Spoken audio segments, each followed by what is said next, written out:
že im dlžím oveľa viac blízkosti a oveľa viac seba. A vôbec niekedy normálne rozmýšľam, či sa mi to podarí akoby splatiť im ten dlh.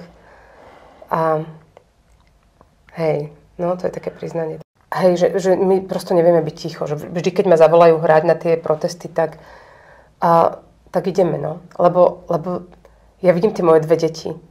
Jedno má 7 a druhá má 12 rokov. A ja chcem, aby žili ďalej v demokratickej a slobodnej krajine. Vieš, ja nechcem sa baliť a odchádzať niekam, kde sa budeme cítiť bezpečne. Ja chcem, aby sa na Slovensku cítili moje deti bezpečne. Každý z nás je rozbiteľný. A že ten život v istom bode skončí u každého z nás. A nemáme to niekedy v tých vlastných rukách. Aj keď si myslíme, hej, že vlastne, že tie životy si vieme plánovať, potom si odfajfkneme ten zoznam, čo už máme za sebou a potom bum a udeje sa niečo, na čo vôbec nemáme dosah.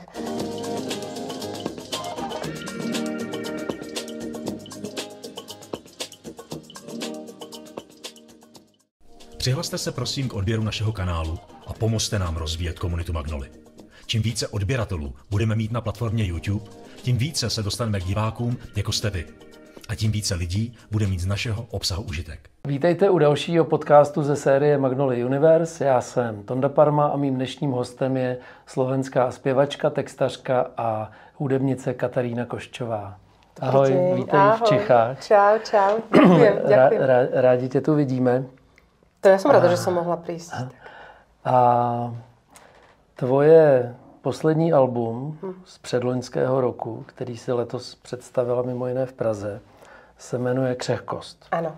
A ono, když to album držíš v ruce a vidíš ten název, tak ono to působí jako nějaký jako prohlášení nebo nějaký jako přiznání. Co ta křehkost vlastně pro tebe znamená? Ja som nad tým vlastne rozmýšľala, lebo to je inak veľmi zvláštne. Ja skoro vždy mám najprv názov albumu. Až potom začnem písať pesničky. Ja ma to má úplne reverzne prosto. A môj muž to vôbec nechápe, že ja si najprv predstavím ešte aj ten vizuál dokonca. Takže vidíš i ten ako buklet, nebo ten cover. No, teraz to prišlo neskôr, ale v zásade som chcela niečo na ten štýl. A ja som si prosto sama pri sebe, a keď som si prosto prechádzala rôznymi ťažkými obdobiami a potrebovala som to napríklad riešiť už naozaj tak, že vyhľadať že odbornú pomoc pri rôznych ťažkých akože stavoch všelijakých, tak som si vlastne uvedomila, že aký je každý z nás krehký. Akože ako ľudia. Každý svojím spôsobom. A aký sme doráňaní mnohí. Vieš, že vlastne, že koľko mám všelijakých traum, ktoré si nesieme vlastne z detstva a koľko nevyliečených vecí vlastne máme v sebe stále. A vlastne, keď som si uvedomila tú vlastnú krehkosť, tak som ako keby, ja neviem popísať úplne presne ten stav, ale mne to prišlo hrozne dojímavé zrazu prosto vidieť celé ľudstvo takto.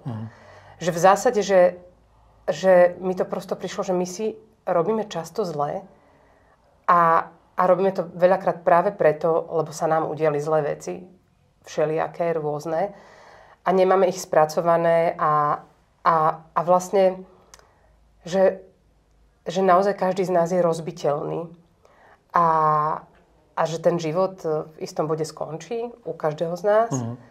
A nemáme to niekedy v tých vlastných rukách, aj keď si myslíme, hej, že vlastne, že tie životy si vieme plánovať, potom si odfajfkneme ten zoznam, čo už máme za sebou a potom bum a udeje sa niečo, na čo vôbec nemáme dosah. Takže v celom tomto pocite akoby vznikal ten album. Ono to vlastne vznikalo aj potom, čo začala vojna na Ukrajine. Čiže vtedy tie pocity boli veľmi tam také minimálne výrazné. Z jednej skladby je to zřejmé. Hej, áno. A v dvoch je to také, ale áno, tá vojna je, to je skôr taká, ja neviem, báseň vo voľnom verši, alebo ako to nazvať. Ale napríklad je tam podľa mňa veľmi veľa aj piesní, ktoré sú krehké takým iným spôsobom, nie negatívnym. Vieš, ale tá krehkosť vzťahu napríklad. Alebo krehkosť toho momentu v tej prvej piesni, kde kde so mnou spieval vlastne Ondra Ruml. A to je prosto ráno dvoch ľudí, ktorí sa milujú. A že vlastne naozaj každý ten moment je istým spôsobom taký veľmi... jak tie snehové vločky, ktoré sa ti roztopia v dlani, vieš. Takže áno, no, tak celý pocit z toho albumu pre mňa bol naozaj takýto.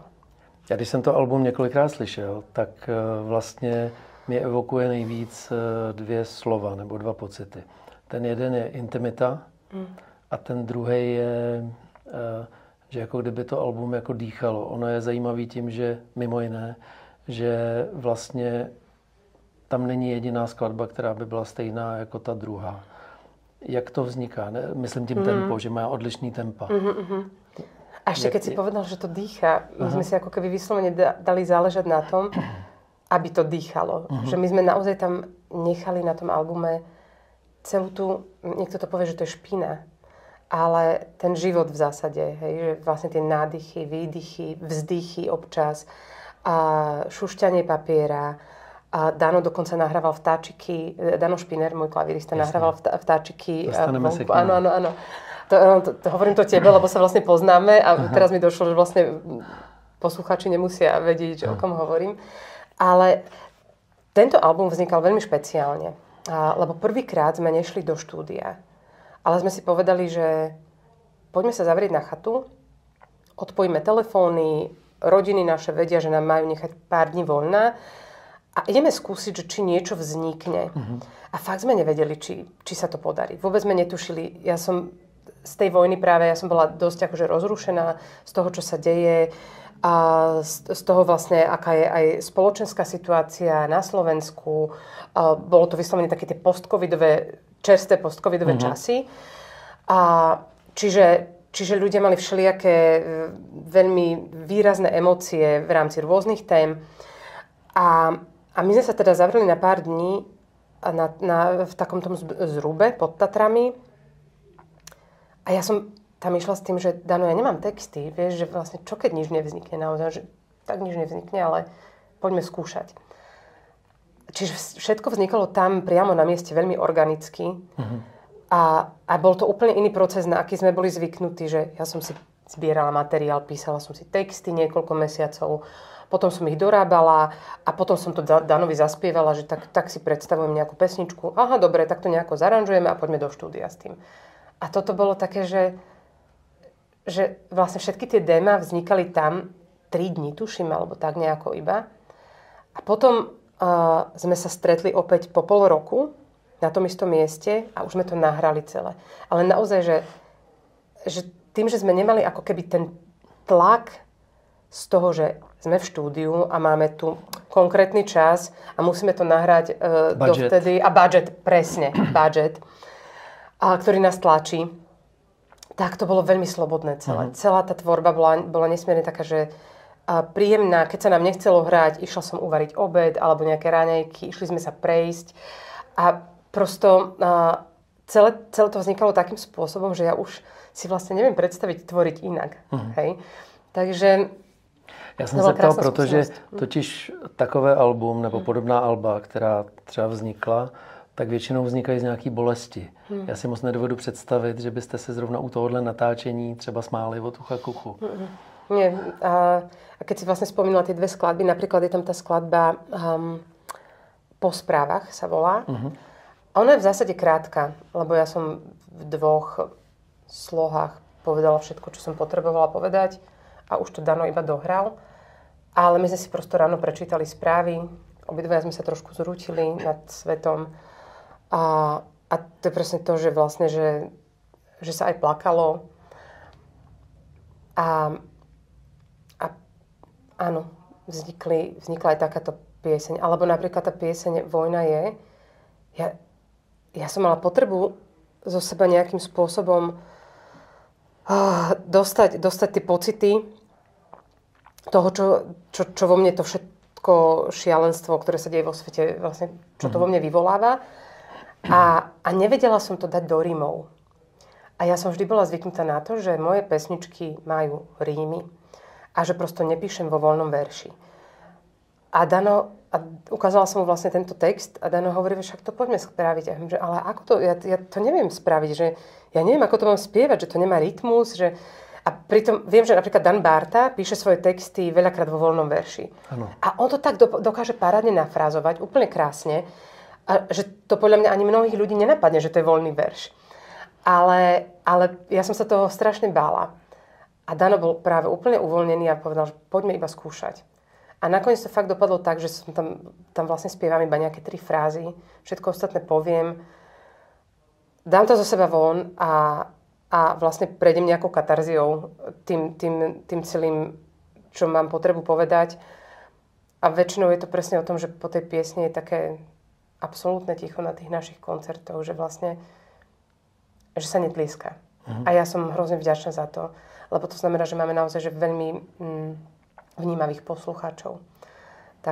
Takže, hej, ale nebolo ľahké písať niektoré veci. Hej. A potom zase niektoré sú také úplne, že vyfabulované, vieš, predstavy všelijaké. A niečo, čo prosto mám aj zažité, akoby aj z rodinného života, vieš, ale tak mám pocit, že vlastne, že sa na ten album dostalo všetko, čo sme potrebovali a chceli, aby tam bolo. A že sa to tak nejako kompaktne celé aj otvorilo, aj uzavrelo. Jedna pieseň sa tam nedostala, ktorú sme mali pripravenú. A to potom, keď sme si to vlastne vypočuli celé, sme si povedali, že to tam nepatrí vôbec. Že možno bude na nejakom inom albume niekedy, možno nikdy, ale že táto nie je z toho príbehu. Tak. A když mluvíme o křehkosti, tak křehká bohužel je také demokracie. A my, i když se tady v těch Magnolia Universe rozhovorech snažíme nepříliš dotýkat politiky a spíš se na tyhle ty události díváme spíš nějakého jako filozofičtějšího pohledu, tak vlastně jako nelze v případě tvojí návštěvy nezmínit to, co se na Slovensku děje, kde vlastně ta polarizace a to přijímání zákonů, které by nás ještě před mnoha, možná týdny, ne měsíci nebo lety, vůbec nenapadlo, že je možné v našem světě, tak vlastně... No vo vašom nie, v našom áno. Vlastně pro nás je to takový jako memento toho, že luskneš prstem a může přijít velký smutek. Jak to na tebe působí jako na umělkyni? No, na mňa to hlavne ľudsky pôsobí strašne úplne, celé. Ja mávam stavy, že naozaj som schopná byť občiansky aktívna, ideme prosto na tie protesty, vystupujeme na protestoch veľmi často. A zúčastňujeme sa diskusí všakovakých, debát, aby naozaj sme presne ukázali to, čo si povedal, že tá demokracia je vlastne veľmi krehká vec. A to je to niečo, čo sa môže takto veľmi rýchlo zmeniť.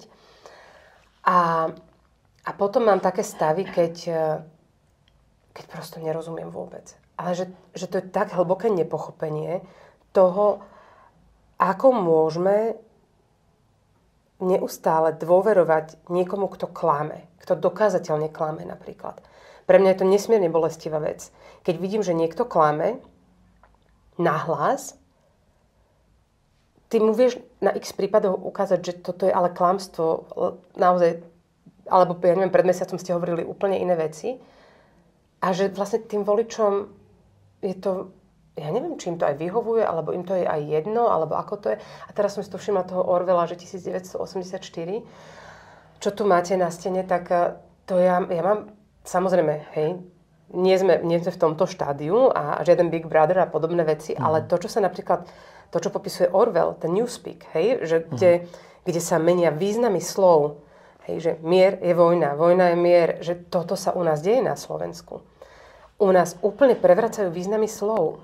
U nás sa prosto vrcholoví politici vysmievajú ľuďom, ktorí hlásajú solidaritu napríklad, hej, ktorí hlásajú empatiu.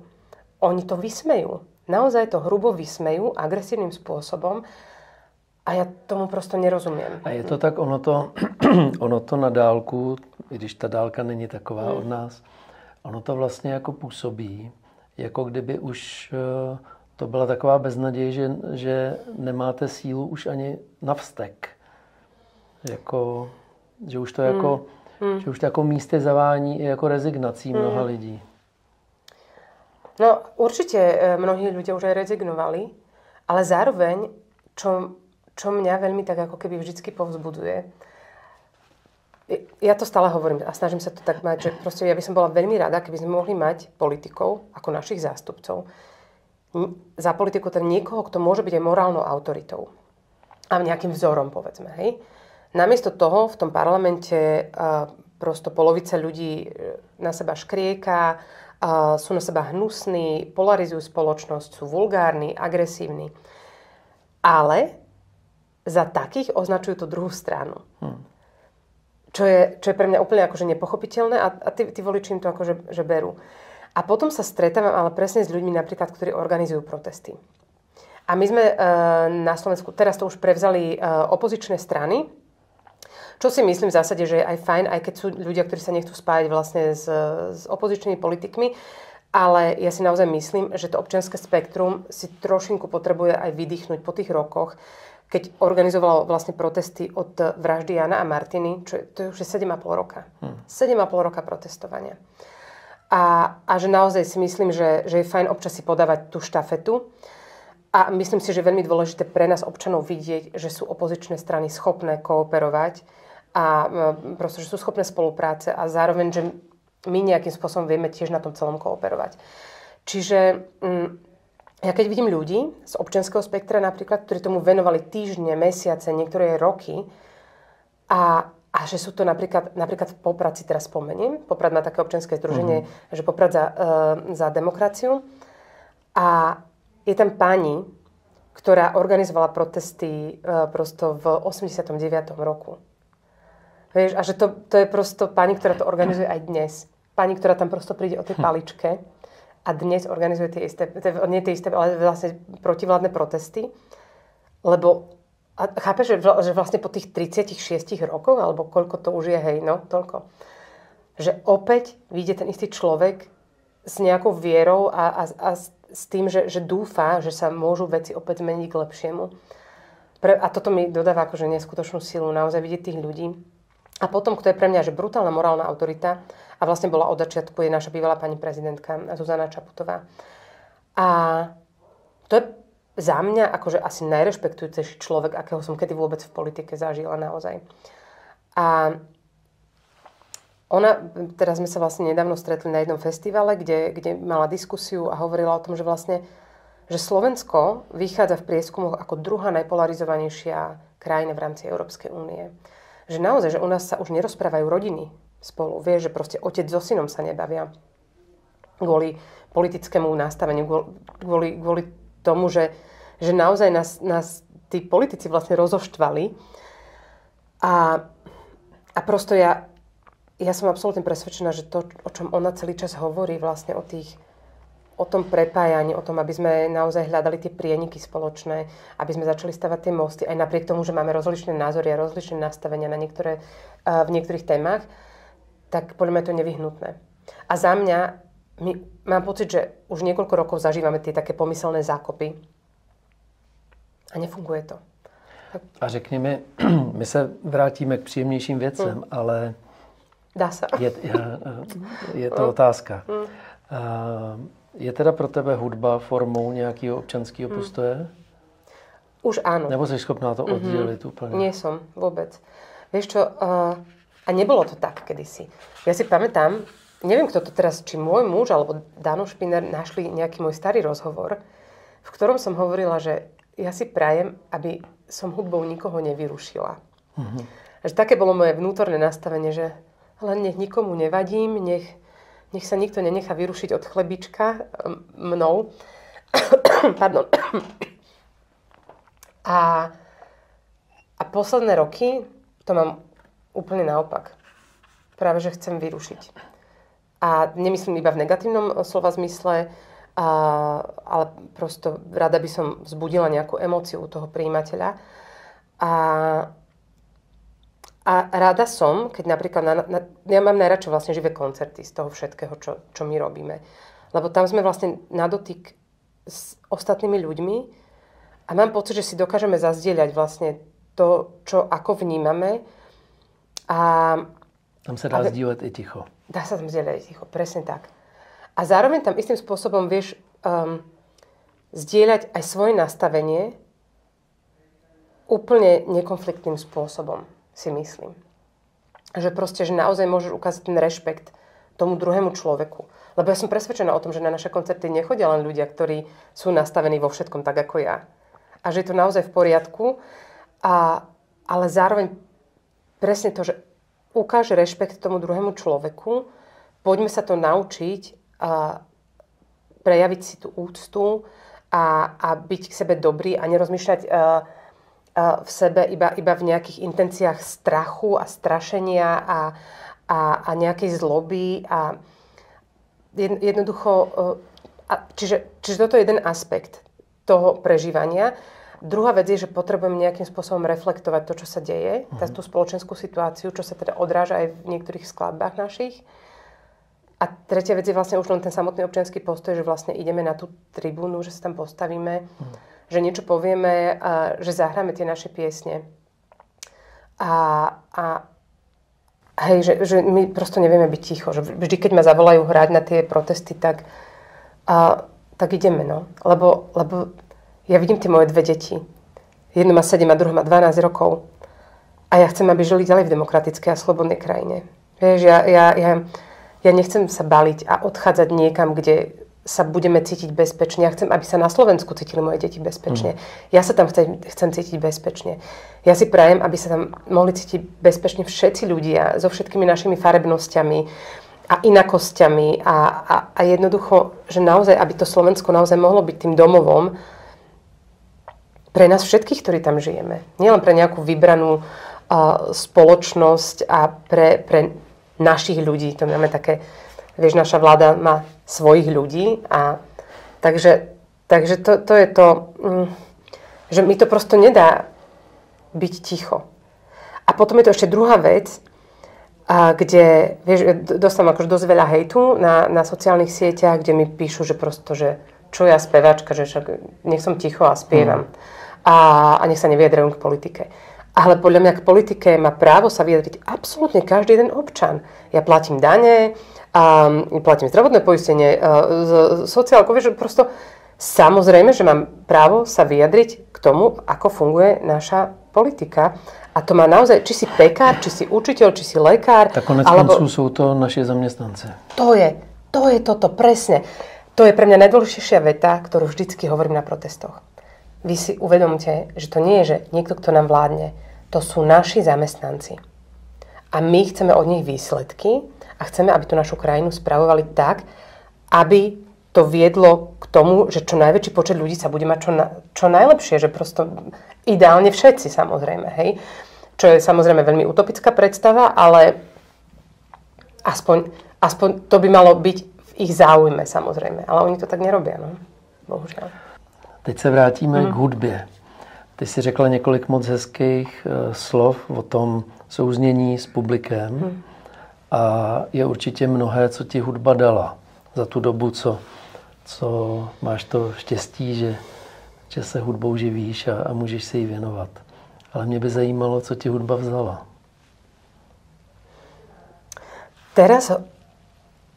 Teraz hovoríme konkrétne o hudbe, alebo sa bavíme tak, že napríklad, že ešte aj o Superstar a o takýchto veciach, lebo to je trošku taká iná vec. Hudební kariéra. Hudební kariéra. Ja si myslím, že to ale veľmi súvisí práve, to, čo mi vzala, veľmi súvisí s tým, že odkiaľ som vlastne vyšla, hej? A to je práve akože tá Superstar. A to samozrejme súvisí s tým, že to bola prosto obrovská show,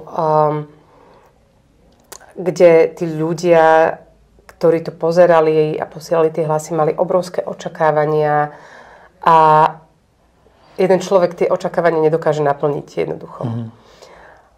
A čiže ja som sa vlastne po tej súťaži akoby dostala do takého stavu, že každý mi hovoril, čo si myslí, že by som mala robiť. Ako by som sa mala obliekať, ako by som sa mala líčiť, akú hudbu by som mala robiť, čo by som mala spievať. Jedni ma videli v rockovej polohe, iní ma chceli, ja neviem, v jazze, v šanzóne, v pope. A ja som vlastne nebola schopná splniť nikoho požiadavky, lebo ja sama som sa hľadala v tom celom. Nebola som autor hudby, ani textov v tej dobe. A vlastne všetko prichádzalo tak strašne rýchlo, že som nebola schopná to ani vstrebávať celé. A tým pádom vlastne som mala pocit, že celý čas zlyhávam. Že nedokážem naplniť vlastne nikoho očakávania. A vlastne vôbec som nedokázala naplniť ani tie svoje. Ale ja som ich ani nevnímala. Nevnímala som svoje potreby v tej dobe, lebo som mala pocit, že niečo dlžím tým ľuďom. Čiže ja som niekoľko rokov žila v takom zvláštnom nastavení, že jasné, prosto ja som tá neúspešná superstar, lebo som nebola schopná spraviť nejaký hit a nebola som schopná prosto ulahodiť tým ľuďom, ktorí vo mňa verili, čiže za nič nestojím. A takéto veci sa vlastne ako keby začali vo mne ukladať. A ty, keď to počuješ z viacerých strán, keď do toho ešte začnú rýpať médiá napríklad a dostaneš sa na nejakú titulku, kde napíšu, že skrachovaná superstar a podobne, tak ty tomu vlastne uveríš zrazu. Lebo to hovoria všetci. Všetci, vieš. Ale lituješ niečoho z té doby? A ľutujem iba jednu vec a to, že som šla tak nepripravená do tej súťaže, že som si napríklad sama nepísala veci ešte vtedy. Že keď odo mňa niekto niečo chce ako radu, takže že skúste si písať nejaké pesničky, ak naozaj chcete spievať, alebo ak vás to baví a je to niečo, čím sa chcete živiť, tak skúste možno trošku ako keby sa pohnúť autorsky niekam, že aby to neostalo pri tom karaoke v zásade iba.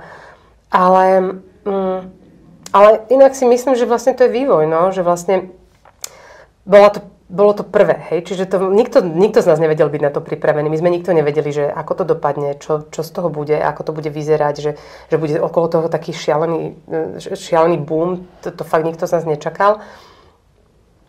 Takže to sa asi ani nedalo nejako predikovať. Ale a čo ľutujem, je, že som akoby nikdy nebola vedená k tomu, aby som sa vedela sama za seba postaviť. Čiže ja som vždy veľmi submisívne prijímala všetko zvonku, všetku tú kritiku, aj keď bola agresívna, aj keď bola nepríjemná. Ja som si napríklad myslela, že musím prijať to, keď mi niekto napíše niečo hnusné na tú sociálnu sieť. A že si nad tým doma povzdychnem alebo poplačem, ale že ten človek má právo mi vlastne nadávať. A vlastne po rokoch, fakt mi to vlastne došlo po 40-ke, že ja vlastne nikomu nič nedlžím. Sakra, ja nikomu nič nedlžím, vieš. Že vlastne mám tento jeden život a polovicu z neho som strávila tým, že som mala pocit, že sa musím ospravedlňovať niekomu a že som nedostatočná preňho, že som tým pádom nedostatočná sama pre seba a vlastne s tým, že mi došlo, že fakt nikomu nič nedlžím, to bolo zrazu také oslobodzujúce. A vlastne už aj tie sociálne siete dnes, ja absolútne nemám problém zablokovať nejakého hejtera. Mimochodem, ono je to teda 20 let neuvěřitelný, 20 let, no. Ale ty si teda byla první slovenská superstar a vlastně, když tě poslouchám, tak je tam krásná paralela s naší českou Anetou. Protože vy jste se obě vlastně vymkli tomu systému nebo těm očekáváním, každá jiným způsobem. O Anetu se stará brácha celá ta leta a o tebe se stará manžel. Áno. A to mi řekni, jak je to možný. Ja neviem, ako to má presne Aneta, ale keďže to funguje takto už tiež 20 rokov u nich, alebo koľko to je, 21, vy ste to mali trošku skôr asi. Rok dřív. No, tak zrejme je to naozaj to, v čo obaja veria, ale aspoň u nás je to takto, že môj muž, keď ma začal manažovať, tak vlastne on bol dlhé roky môj najlepší kamarát. A potom vlastne videl 2 roky po Superstar, že úplne to nejde asi možno smerom, ktorým ja by som si prijala. A videl, že ja nie som z toho šťastná. Dokonca ja som bola už v stavoch takých, že som si povedala, že ja to možno nechcem robiť, že neviem stáť za tými piesňami, ktoré pre mňa píšu iní ľudia. A neverím tomu, neverím ani sama sebe. A on ma začal manažovať s tým, že mi brutálne dôveroval. Že on mal hrozne rád to, keď sme hrali, spievali. On není z umelecké branže. Nie, vôbec. Akože my sa poznáme zo skautingu, hej. My sme spolu chodili na skauting od nejakých 11-12 rokov, hej. Ale hlavne je to úplne jedno, že nie, lebo je to neskutočne schopný človek, hej. Že fakt je taký, že podľa mňa úplne akákoľvek agentúra by po ňom chňapla a vedel by robiť prácu za 7 ľudí, lebo toto robí pre nás v zásade celé tie roky. Takže to, že je to nesmierne osobné, myslím si, že vlastne je to nevyhnutné. V rámci hudby, ktorú robíme my dvaja s Danom, je to absolútne nevyhnutné, aby to bolo osobné. Lebo toto by žiadna veľká agentúra nevedela podchytiť, ktorá by chcela iba nejaký výsledok, nejaké čísla odfajfknuté a nejaké príjmy. Toto sú naozaj roky, kde my sme si to odkrútili, odchodili sme si všetky kluby, hrali sme prosto pre 8 ľudí v klube, pre 14 vo veľkom kultúráku, hej. Až kým sme si vlastne nenazbierali rokmi a tým, že sme neústupčivo chodievali po tom celom Slovensku, kým sme si vlastne to publikum nenašli, nevybudovali. Že v zásade aj potom, že človek si povie, že vyhrala som Superstar, ale my sme si to aj tak museli odmakať celé. A doteraz to robíme, vieš. A teď mi řekni, ono to bude trošku klišoidní otázka, což já nerad takový dávám, ale jak skloubit ten pracovní a osobní život? Protože ne vždy se to podaří. A ja neviem na to úplne ja nemám žiadne konkrétne rady. Ja len viem, že nás to oboch stále baví. A je pravda, že prvé roky boli také trošku akože ťažšie preňho, lebo ja som bola dosť taká, že všetko som chcela mať veľmi pod kontrolou. Chcela som o všetkom vedieť, chcela som vedieť, čo presne robí. To znamená, že on robil prácu dvakrát, lebo najprv ju urobil a potom ju musel vlastne prerozprávať celú, aby som ja bola spokojná s tým, čo sa deje. A ja som sa musela naučiť naozaj mu absolútne bezvýhradne dôverovať. To bola taká ťažká vec pre mňa, že naozaj, že dobre, dôverujem ti natoľko, že ťa nepotrebujem kontrolovať. Že nepotrebujem byť nejaká pracovná stíhačka v tomto.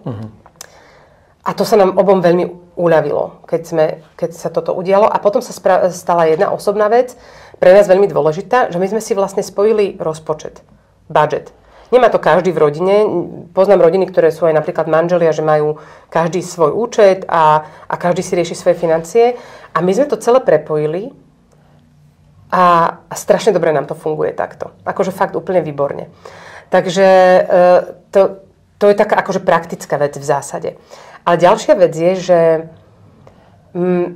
my sme vlastne veľmi radi spolu.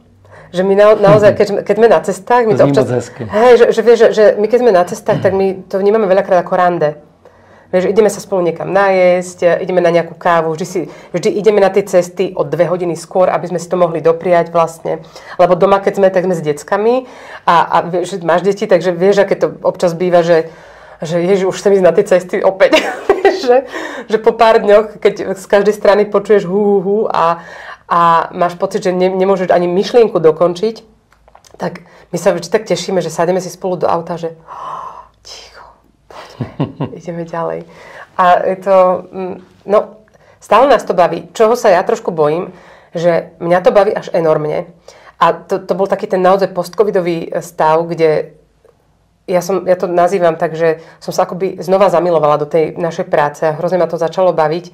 A aj vlastne spolu s Danom, aj tá tvorba, aj celé sa to tak nejako otvorilo, tá spolupráca, že ja by som len hrala a hrala. A vidím, že na môjho muža už je toho veľa. Vieš, že my sme mali minulý rok, teraz sa nepamätám, minulý rok sme mali taký, že najviac koncertov, a to bolo okolo 140.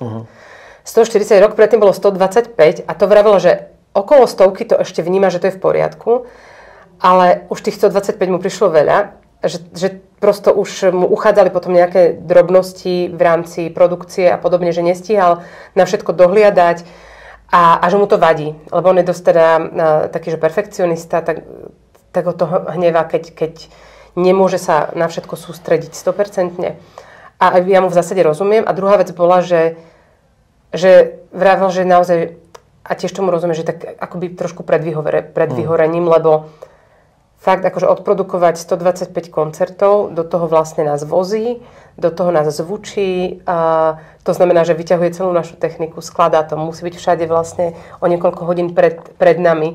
My s Danom vlastne sa ideme prejsť a dáme si kávu, lebo tie technické veci my neovládame.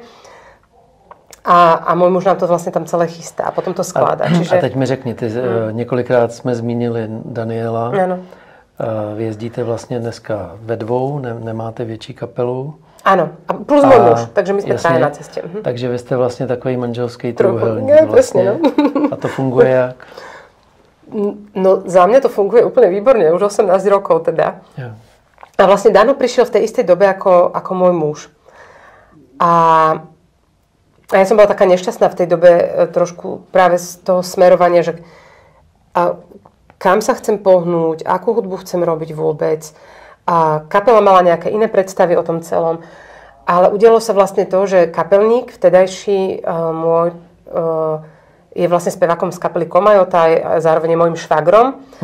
A Komajote sa, neviem, či tu v Čechách ich poznáte, ale na Slovensku sa im začalo teda veľmi dariť pred tými 18 rokmi a nestihal už hrávať so mnou. Takže mi dohodil Dana. A bolo to úplne super, lebo Dano vnímal tú hudbu veľmi podobne ako ja. A on to nikdy nevnímal ako preteky, že kto z koho na tom pódiu. Ale vždy to vnímal takým tým spôsobom, že áno, sme tu a máme dialog nejaký. A zároveň som prvýkrát pocítila naozaj takú slobodu, že tvoriť práve pri ňom. Aj keď tie začiatky boli také, že som sa hanbila, takže museli sme mať zhasené svetlo a v skúšobni, lebo som si nebola istá, že či tie moje texty, či sa nezačne smiať alebo niečo, hej, že no to je presne ten môj pocit, ako keby toho, že nie som dosť, hej, stále. Tak, no a vlastne sme tak rástli spolu celých tých 18 rokov, vlastne všetci traja. A naozaj je to až veľmi intimný vzťah v tejto trojici, lebo my žijeme v tom aute, na spoločných cestách, vieš, že cestujeme niekam hodiny, dojdeme tam, sme tam hodiny spolu. Potom zase prespávame v rovnakom hoteli, alebo v penzióne, alebo v nejakom apartmáne. Potom zasa hodiny spolu niekam cestujeme naspäť. Čiže my odohráme, ja neviem, 120, minulý rok 140 koncertov, tohto roku to už bude trošku menej, ale reálne to nie je o tom, že sa stretneme na hodinu a pol na tom pódiu. My sme si prosto museli sadnúť ako ľudia, lebo to by sa nedalo. Nemohlo by toto fungovať vôbec. A poviem ti pravdu, že vždy, keď mám ísť hrať s niekým iným, tak som taká trošku napätá, vieš, že keď Dano nemôže, že ide hrať s nejakou inou speváčkou, tak pre mňa je to vždy také veľmi akoby... Tak žárlíš. Žiarlim. Tomu robím brutálne žiarlivostné scény. Hej. A potom posielam fotky, že pozri, jak si sa pekne na ňu pozeral. Vidíš? Jak si sa na ňu usmieval a podobne. Ale ono to je naozaj veľmi intimný vzťah aj na tom pódiu. Že ty sa vlastne roky pred niekým dávaš dole tie vrstvy a že to nie je jednoduché urobiť to pred hocikým. Alebo robiť to znova. Vieš, že vlastne, že ono to je hrozne namáhavé nechať sa spoznať. Takže toto, čo máme, tento náš manželský trojuholník, to je akože jedna pre mňa z najvzácnejších vecí naozaj.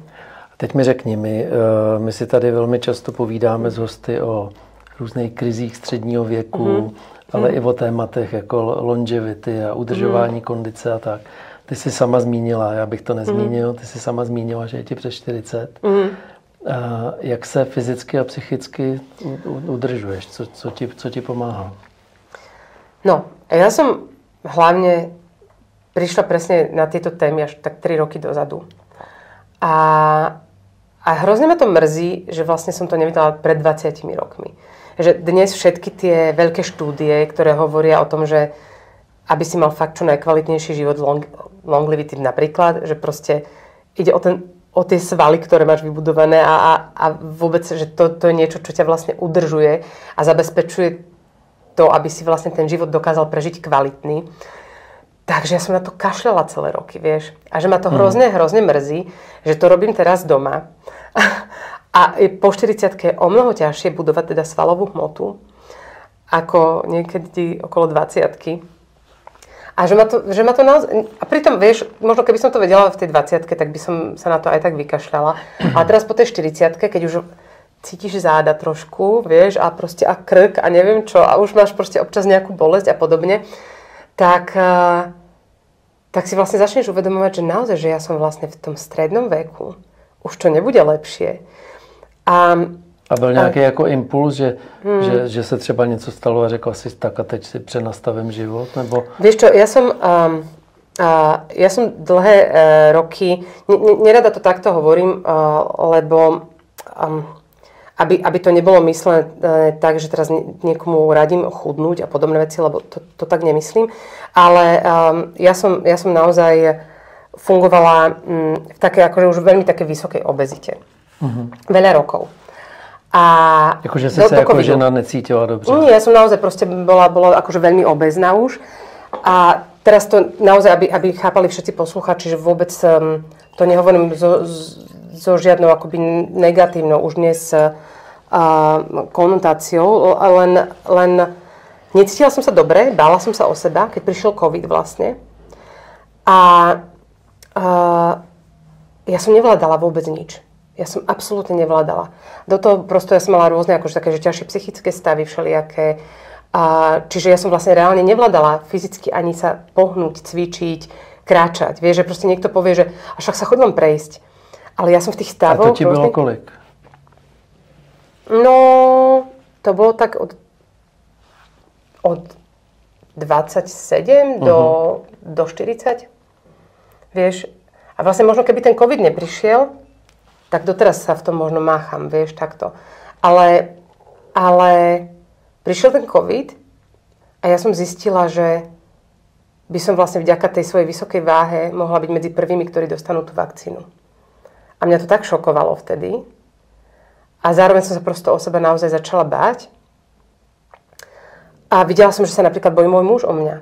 On mi nikdy nepovedal nič, akože k tej mojej váhe. On bol vždy veľmi, veľmi rešpektujúci a naozaj to je prosto jeden skvelý empatický človek.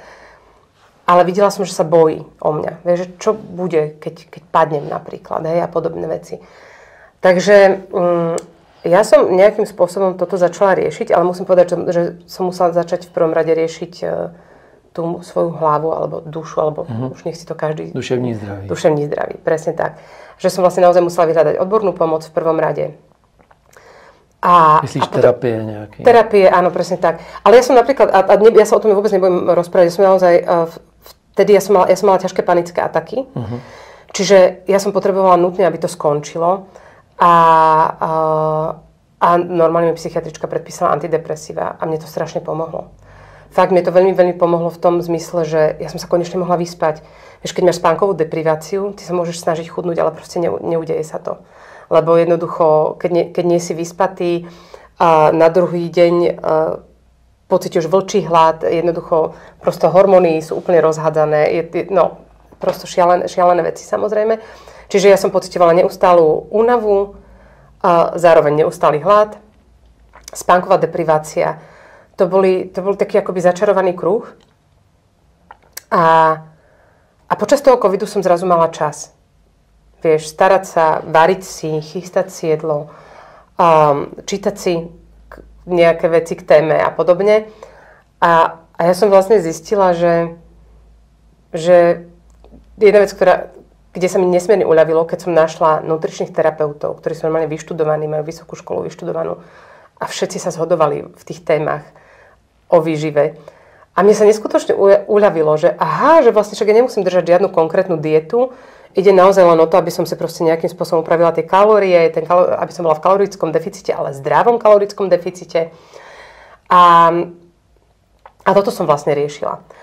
A zrazu prosto postupne sa k tomu pridával pohyb, chôdza v prvom rade. Pre mňa to bolo také naozaj, že ja som sa potrebovala naučiť chodiť. Naozaj iba kráčať. A doteraz to mám veľmi rada. Ja mám dneska už po Prahe prejdených nejakých 14 kilometrov. A v zásade tomu silovému tréningu som sa vyhýbala veľmi dlho. Ale všetky vedecké štúdie úplne nekompromisne hovoria, že to je to najlepšie, čo môžeme vlastne pre seba naozaj robiť. Takže sa snažím robiť taký lightový silový tréning doma, hej? Že mám nakúpené prosto nejaké kettlebelly a prosto nejaké činky a to si prosto akože tak sa snažím si občas navyšovať tie váhy. Ale viem, že toto je pre mňa akoby udržateľná cesta. Viem, že ja nikdy nebudem mať vyrysované svalstvo, asi to ani nie je nejaká moja cesta, ale viem, že pre seba robím o mnoho viac, ako som kedy pre seba robila. Viem, akým spôsobom sa snažím stravovať vo väčšine prípadov. Pokiaľ nie som na výletoch, keď som na výletoch, tak si brutálne užívam proste všelijaké bistra a kávičky a podobne. ale viem, akým spôsobom balancujem to všetko. A jednoducho, a ešte ďalšia vec, ale ktorá k tomu patrí pre mňa je, že ja vždy hovorím, že všetky tieto veci treba riešiť naozaj s odborníkmi. Nie s nejakými samozvanými, ja neviem, ľuďmi, ktorí si urobili 2-mesačný kurz na akože výživový a podobne a zároveň ti predajú 18 produktov k tomu celému, ale naozaj, že nech sú to fakt výživoví terapeuti, ktorí vyštudovali 5 rokov, niektorí 6, lebo študovali na fakulte medicíny, povedzme. Takže že nech je to naozaj odborník, ktorý tomu rozumie. A jedna veľmi dôležitá pre mňa téma je v tom celom, je napríklad, že sú to poruchy príjmu potravy. Že ja spolupracujem s takým občianskym združením, ktoré sa volá Chuť žiť. A oni vyslovene riešia poruchy príjmu potravy a je toho neskutočne veľa vlastne. Naozaj tým, ako sa neustále porovnávame, ako sa porovnávame s niečím, čo veľakrát nie je vôbec reálne, vieš, že fotky na Instagrame vyretušované a všeličo. A tak ja by som tak veľmi by som si prijala, keby... A to by som si prijala aj ja sama vedieť 20 rokov dozadu. Že vlastne, že si dosť, vieš, že som dosť a že vlastne každý z nás, vieš, v tej danej fázi svojho života je dosť a robí pre seba, alebo robí pre seba to, čo vládze, lebo niekedy naozaj človek nevládze. A keď nevládzeš, tak proste nestačí povedať, však chod sa len prejsť, vstáň a choď.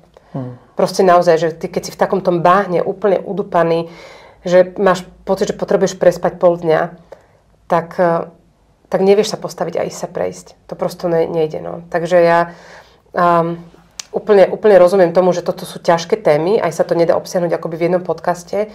A zároveň vždy všetkým ako keby aj prizvukujem, že fakt, že nebuďte v tom sami. Naozaj. A že tá pomoc existuje. A neviem, ako je to u vás v Čechách, ale my proste na Slovensku máme rôzne linky pomoci. A tá odborná pomoc. Napríklad ja veľmi apelujem na to, aby naozaj sa ľudia nebali tie terapie. Že vlastne to je niečo, čo naozaj funguje. A že sa nemusíme vôbec hanbiť za to, že potrebujeme pomôcť po duševnej... Vieš, že vlastne keď si zlomíš nohu, tak si ju neofačuješ sám. Chceš, aby zrástla čo najlepšie, tak ideš za nejakým odborníkom, ktorý ti ju prosto dá do tej sádry, aby to bolo v poriadku, aby si mohol normálne, plnohodnotne chodiť o 2 mesiace, hej. Ale, a to isté podľa mňa aj s dušou, že už keď si my nevieme pomôcť, tak keď máme zranenú tú dušu alebo zlomenú tú dušu, tak je tu prosto, sú tu naozaj ľudia, ktorí nám vedia s týmto pomôcť a ktorí nám vedia pomôcť dať ju dohromady, no. Ak my im dovolíme. Tak len to je môj taký akoby trošku taký apel, že to nie je žiadna hanba, absolútne. Vyhľadať tú odbornú pomoc. Krásně se u toho usmíváš, takže je vidět, že si to teď užíváš.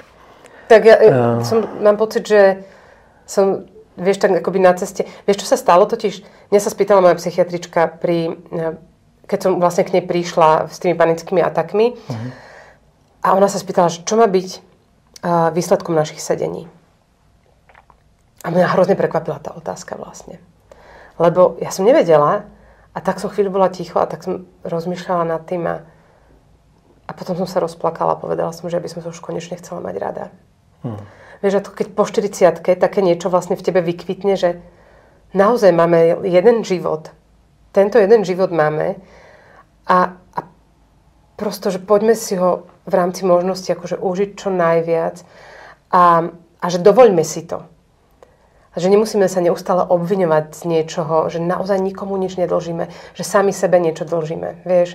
Čiže ja úplne nemám rada tie také akože veľmi ezoterické reči o tom, že mať sa ráda, neviem čo všetko, ale v zásade to ani u mňa to tak nie je, vieš, že som v nejakom cieli. To furt bude cesta. Aj mne sa teraz stane, že proste si hovorím, Ježišmária, dnes mám taký hnusný deň a pripadám si odporná a neviem čo všetko. Ale už ma to tak nesundá, ako ma to zvyklo tých pár rokov dozadu.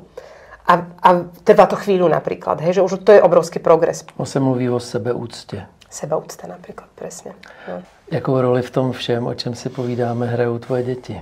No, keď sa bavíme o tom, že či niekomu niečo dlžím, a hovorím, že teda nedlžím nikomu nič, len samej sebe, tak nie je to úplne pravda, že mám naozaj pocit, že mám dlh voči mojim deťom práve. Tým, že vlastne tie prvé roky ich života, že ja mám pocit, že ich mám totálne zahmlené, vieš, že jak som nevládala nič. A tak ja som si pripadala ako úplne, že neschopná matka, vieš, že vlastne ja som pozorovala toho môjho muža, ktorý je taký schopný v mnohých ohľadoch, jak sa o tie deti staral vlastne. A ja som mala pocit, že to tak pozorujem spovzdali celé, vieš, že a ako keby som im do toho ani nechcela zasahovať, aby... Minulo som to komu si hovorila a ja som mala v sebe až takú predstavu, že nezasahujem do toho, aby si na teba príliš nezvykali, keď tu nebudeš napríklad. Vieš, že také myšlienky som mala úplne také hrozne čierne, nedobré, vieš, také... A tým pádom proste mám pocit naozaj, že im dlžím oveľa viac blízkosti a oveľa viac seba.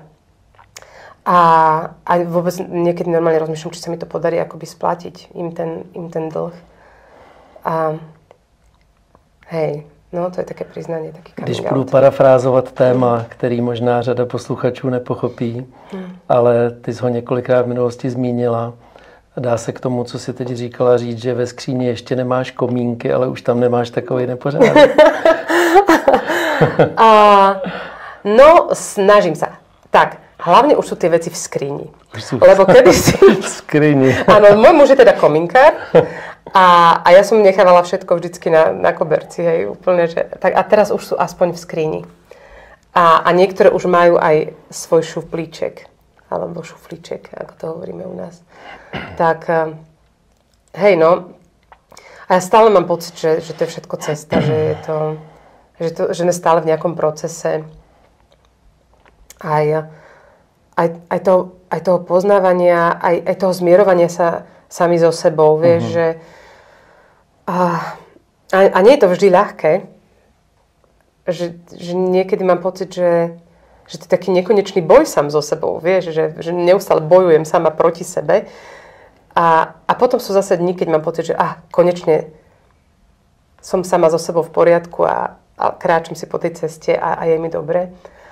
A asi to je prirodzené prosto, že ten život prosto nemôže byť len takto a nemal by byť iba takto, ale že to jednoducho prosto sú tie také vlnky hore-dole. Teraz som čítala veľmi krásnu knihu od Petra Peteho, ktorý je vlastne vašim takým tým popredným psychiatrom a terapeutom detským.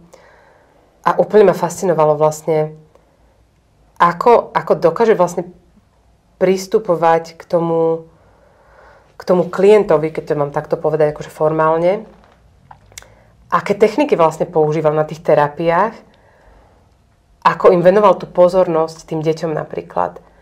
A tým, že im vyhovel v tom, čo oni potrebovali v tej chvíli na tej terapii, úplne to bolo fascinujúce pre mňa, že naozaj, že takýmto spôsobom môže fungovať terapia, že to je hrozne zaujímavé. A keď som teraz správne pochopila, tak on vlastne je psychoanalytik, takže vlastne to fungovalo inak. Ja som chodila na iný typ terapie, ale že pre mňa to bolo naozaj fascinujúce, že ako dokáže vlastne si získať dôveru, ako sa ten človek dokáže pri ňom cítiť v bezpečí a bez strachu z toho, že by ho niekto odmietol. A to je to podľa mňa, čo potrebujeme úplne všetci. Ten bezpečný pocit toho domova, že niekam k niekomu patríme, že keď by sme ho všetci mali. Ja verím tomu, že keby sme ho mali všetci, tak by sme si prosto nepotrebovali robiť zle. To si myslím. Tak nejako som o tomto presvedčená. To řekla moc hezky. Já se tě na závěr zeptám, jakou píseň by si přála jednou slyšet od svého budoucího já? Počkej, takú, čo už existuje? Alebo nejakú, čo taková, si ešte... co jednou třeba vznikne. To je otázka. Vieš čo? Ja by som chcela vedieť naozaj písať autenticky. Také piesne, ktoré